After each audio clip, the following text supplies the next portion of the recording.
Paranatane wis remuk rempu pangucaping pangarsa boya kena digugu.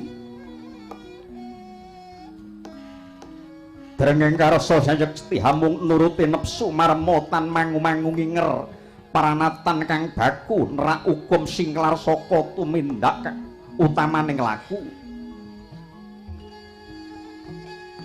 Heng pamrih bisa urip mubra muburu nyolong bondo negara wis dianggep ora saru.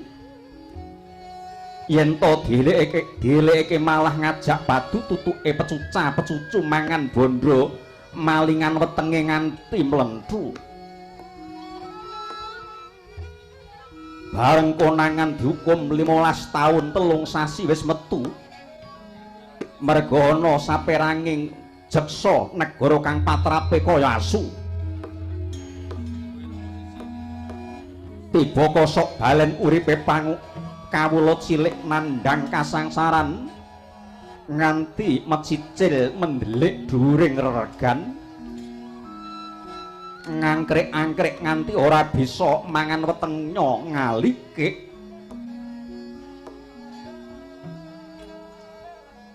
Nadyan prasasat jagat mau nangis labet pakaratining manungsa kang wengis lali Purwa Duksina kasusilan wis anis rasa kebangsaan wis tipis. Rasa katresnan mring sesami wis kinikis. Akeh Narapraja ngumbar janji nanging ora nyata hamung lamis suprandene sang nata tan bangkit ngunandika nenggih Prabu Duryudana.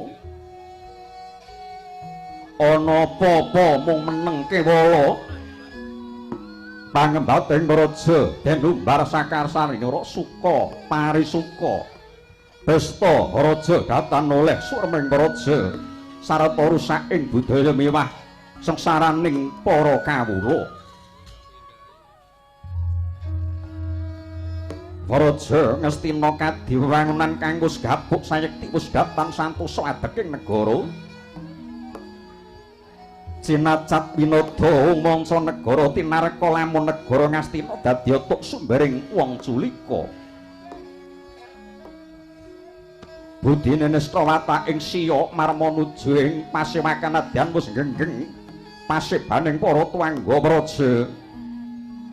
Begawan Druna Narmati Basukarna Haradyana Patih Harya Suman Suparandene Sidhem Permanem tan ana sabawane krana kaprebawan rawuh ira